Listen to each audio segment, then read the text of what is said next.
Ladies and gentlemen, boys and girls, I feel remiss in my weekly updates for you guys for the, I'm calling the 2020 series, but it's almost over, but the reinstated book reading series for the Cafe Gallery. I would oftentimes at the beginning of open mics at both the cafe and Gallery Cabaret, which got the name of the Cafe Gallery, would start the evening, if there weren't a lot of people around, I would start by reading things from current issues from Scars Publications. I thought in honor of this time and pandemic times when everything is closed, I would reinstate that whole series of reading new material. And a lot of what I want to be able to share with you are things from relating to different events that are going on throughout the calendar year. So I thought I would share with you poems from every event of the year, volume 2, July through December. And I am going to share with you a number of poems, but they're only going to cover 3 days. 3, I count them 3, because a lot of stuff happens in December.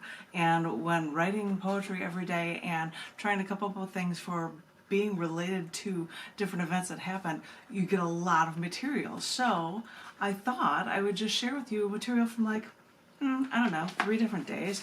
Maybe I would start with December 6th, I think, maybe, because it actually happens to be, December 6th was actually the birth date of English poet Sylvia Townsend Warner. She was born in 1893.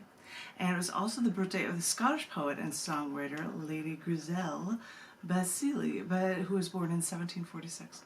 So there's this tiny poem that was written in honor of both of these poets and how they thought and how they believed. And it's a tiny piece, and I hope you enjoy it. And it's called Until All the Pieces Connect. Collected deep within a soul, a vast wilderness scattered with nature.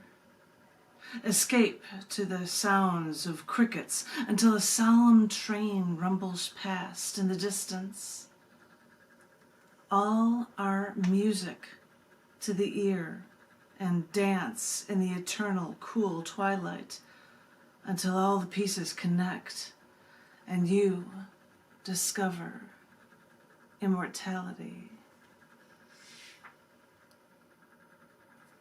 I wonder how many people are going to want to check out who those 2 writers were to be, writing that for that. You'll have to do some research there, ladies and gentlemen, boys and girls. I hope you guys enjoy the Christmas themes with the books in the background. I know that Gallery Cabaret was a stage, but oftentimes I would be doing readings in honor of bookstores where I performed at, and I think they had even a tiny, no, I don't know if they had a tiny tree at Gallery Cabaret. But I figured since I've got one here, I hope you guys enjoy it. While I share with you just a couple of poems from just a couple of days in the beginning of December, going from the 6th, I think, through the 8th. Maybe I'll do that. Because actually I've got another one for December 6th for you. And it is the date that there was tectonic plates were actually shifting and discovered on Jupiter's moon Europa. And that was in 2017, I believe. I don't have that date, the year written down. It should be updated in this book for you. Maybe I'll get that updated for you. If anybody's interested in a copy of this book, Every Event of the Year, Volume 2, July through December. These things are amazing because they go from one theme to the next, from one page to the next. And hey, there's a cat walking in. Just like there'd be a cat walking around Gallery Cabaret, but no, there's no food here, sorry. Anywho, but this is a poem in honor of that for December 6th, and it is called Europa and Ganymede Calling. The telescope I keep at home is decades old, and it was my sister's when she took an astronomy class, and I, as a small child, fell in love with all of outer space. After seeing Saturn, complete with rings and its moon Titan only days ago, using only a scope from a target shooting, we found a man selling a small telescope. It was a gift for the man's little boy, but after using it 3 times, this new telescope was never used again.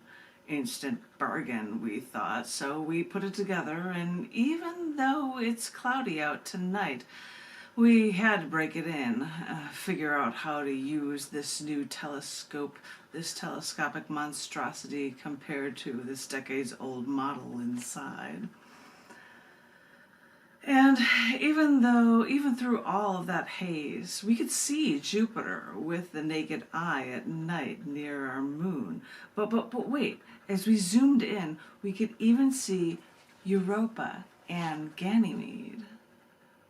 They are two large moons that we saw of Jupiter's, and it was really so amazing that we could see these moons, these objects unable to generate light, now as bright as stars. And I get it. These moons reflect light that they receive in the night sky, but they glow brighter than any mythical creatures that Galileo chose to name them after. Since Zeus is the Greek equivalent of the Roman god Jupiter, Europa was named after the lover of Zeus, and Ganymede was named for the son of a king who was carried off into the sky by Zeus.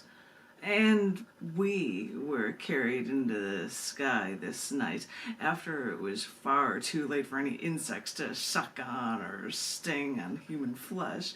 We kept moving our new telescope to match the whipping orbital speeds of both Earth and Jupiter, just to continue to catch fleeting glimpses of worlds we can never touch, but can idolize from afar and dream. Ladies and gentlemen, boys and girls, I think, because I said I was going to give you event poems for 3 different days, I covered 2 different poems there for 2 different events, 2 birthdays and a discovery of tectonic plates on a moon of Jupiter's. But I've got 2 poems for 1 event. Yes, for the day that will live in infamy. I've got 2 pieces here for you for, well, I guess you can call it National Pearl Harbor Remembrance Day, but it's for the day that Pearl Harbor was attacked on the 7th of December in 1941. This first one is a short piece that was written on the 7th of December, and it's called Other Side. We thought we were above it all. We thought we were far enough away that it wouldn't affect us. When the other side of the planet attacked our shores, we thought, then what? Short but sweet about the actual day, but I have one more here related to that day for you.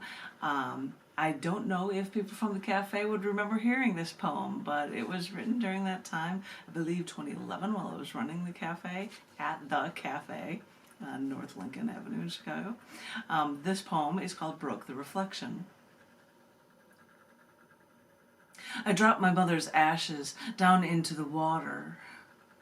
I wanted them to sink down, but they just floated there as they broke the reflection of the sun. It reminded me of Oahu in 2001. It was the 60th anniversary of the day that lived in infamy, when over the USS Arizona I would only photograph with my mind the flowers I saw dropped from another survivor that floated along the water, breaking the tension of the oil still rising from that sunken battleship. My face was ashen, as everything, too, still broke the reflection of the sun. Okay, heavy stuff, ladies and gentlemen, boys and girls, but you know, that is for Pearl Harbor attacks, so you kind of have to expect it. But I think I'm doing 1, 2, I think I'm going to do 3 instead of 2 for you, because there's one more that was actually on the 7th of December. Might as well have it be a little bit more upbeat, if that's possible, because also on December 7th, that's actually letter writing day. It's letter writing day on December 7th. That was yesterday for us. And so I have a piece here that's called Letter 9-1606. I just played gin with my dad for the first time ever. All my life, I remember Mom and Dad playing gin with another couple coming over, playing at our poker table, and I learned how to play. It's kind of like rummy. I don't think I ever played gin with my parents, but I knew how to play it, and I probably played with my sister. I can't really remember. Now all I do is teach my husband to play gin when we're together and we want to spend time doing something other than just watching the TV. But when we play and we don't keep track of the scores, we just call all the time. Because why not? It's just a game, right? Anyway, I asked my dad after Mom died if he wanted to play gin because he played cards with people before where people hadn't died yet. But now they play pinochle, and I don't know pinochle. But anyway, I asked Dad a few times if he would play gin, and he always said no. Yesterday even, he was there playing a computer game, and I offered to play a game of gin with him, and he still said no. But today, my second to last day visiting him, he was playing a computer game, and I thought, okay, I get into a rut, and they say I'm like him, so I should just take some initiative. So I went and I got a deck of cards, and I sat down next to him and just started shuffling. And he finally paused long enough from playing the computer solitaire to see what I was doing. And I said, I've got a deck of cards. Want to play a game of gin? And he said, let me finish what I'm doing here, and okay. So I kept shuffling until he was finished playing and dealt. I actually ginned the first game. When I got the winning card from his discard, I said, I'm sorry, but gin. And then we played again, and he called, and he beat me because I had absolutely nothing in my hand. And then we played a few more times before he said he just wants to watch the game that's on TV, so we stopped playing it after about 4 or 5 games. And I talked to my husband on the phone long distance afterward, and I said that was probably the first time in my life I'd ever played gin with my father. Interesting. I learned this game from my father without him trying to teach me, and this was the first time I'd ever played gin with him. Interesting. That was my little letter from letter 9-1606. That was for letter writing day, which is the 7th of December. It's not just a day that will live in infamy. It is not just the day of the Pearl Harbor attacks. There can be other holidays on it, so thought I'd share that one with you. But then I think I'm going to share a couple of more, maybe 2 more poems for you, and they relate to today, the 8th. I was really, really, really little when John Lennon was shot and killed. And I have written something about it because this is the day that he was assassinated in 1980. So I wrote this from a series of childhood memories poems. This is a poem called Childhood Memories 6. It was Sunday night. I was put to bed for school the next day at around noon. But by now it was already past 11:30. After a weekend of fun, I couldn't relax enough to go to sleep. So it was late, and I was in bed, listening to my clock radio like I always did, and suddenly there was this news report that John Lennon was shot. A few minutes later, and the reports were that he was dead. And the next morning I walked downstairs and my mother was reading the paper, and the news was there. It wasn't a dream. I knew the news before my parents did. After he died, I remember in school, one of my teachers wrote in calligraphy on a piece of paper and put it on the bulletin board. You may say I'm a dreamer, but I'm not the only one. I hope someday you'll join us, and the world will live as one. And my seat, the chair with the little basket under the seat for my books, the chair that was attached to the desk. My seat was in the front, to the side, right in front of that bulletin board. And every time I would look up, I would see it there. My first brushes with death. That's for a childhood memory series, and I think it's really funny that that poem talks about my seeing that, and I happen to be sitting right now in a school desk that is right in front of my Christmas tree, and you can't even see it. But I just lift up my school desk. I'll have to lift it to get out, otherwise I can put things on it. But I talk about a childhood memory like that, with having little seats that lift it up, and it's just crazy that I happen to be sitting in one of those school seats for this reading for you guys right now. This last poem I'm going to share with you is in honor of the Cafe Gallery book readings, which is why I'm wearing an Illinois sweatshirt, and it's forest green, which kind of goes with the green tree behind me for Christmas time.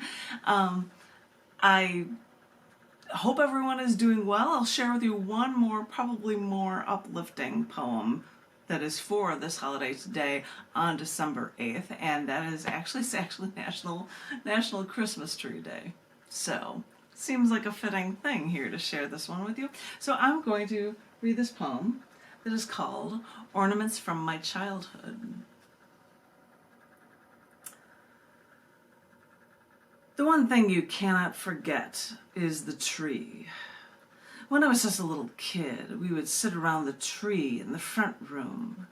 That Christmas tree looked so tall, so powerful, monstrous, made out of metal, metallic green and hints of blue through it. It glittered just standing there all by itself. Still, we put all sorts of lights on the tree, and we had all these old silk-spun beaded ornaments that were my sister's made back in the day. And this tree, no matter your religion, affiliation, no matter anything, it was still beautiful. It was beautiful in that huge window in the front of our house, with snow falling, making an annual postcard moment. To this day, I still put up a tree. Artificial, I know, but it's all I know.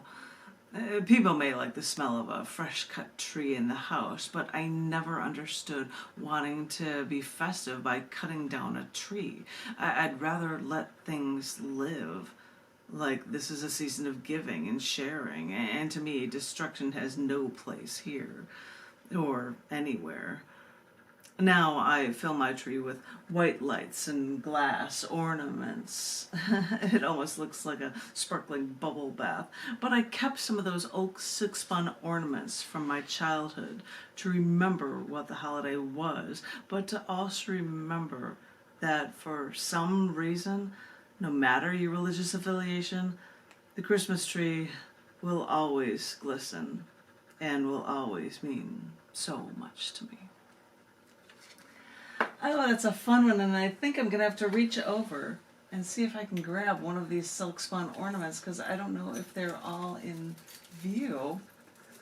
Haha, here's one of them right here. Haha, I got one of the ornaments here.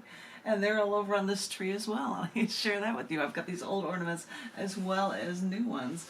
So, haha, Christmas spirit and such. I hope you guys enjoyed that installment. I would usually read poems until there was enough people to filter in. We would start an open mic, and looking at the clock, it's 7:15 Central Standard Time. That would be about the time I'd have people filling in their names, and we'd be starting to read. So, if I've got time tomorrow, because Tuesdays at the cafe and Wednesdays at Gallery Cabaret were the days, I might share some more Christmas poems with you from this Scholar's Publications book. Every event of the year, Volume 2, July through December. Volume 1, January through June, is also available. Sold out when I did a feature when I came back to Chicago, to Gallery Cabaret for my old open mic to do a feature. But you're going to find them on Amazon, and I hate being a salesperson for myself. I just like showing off books.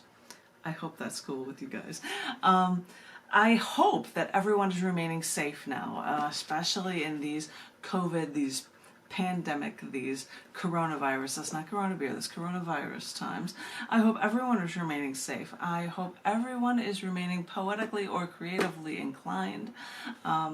And if you're ever feeling that you are down and out or things are difficult or you feel far too lonely, just remember that you are loved. You really are. And we'll get through this and things will be okay.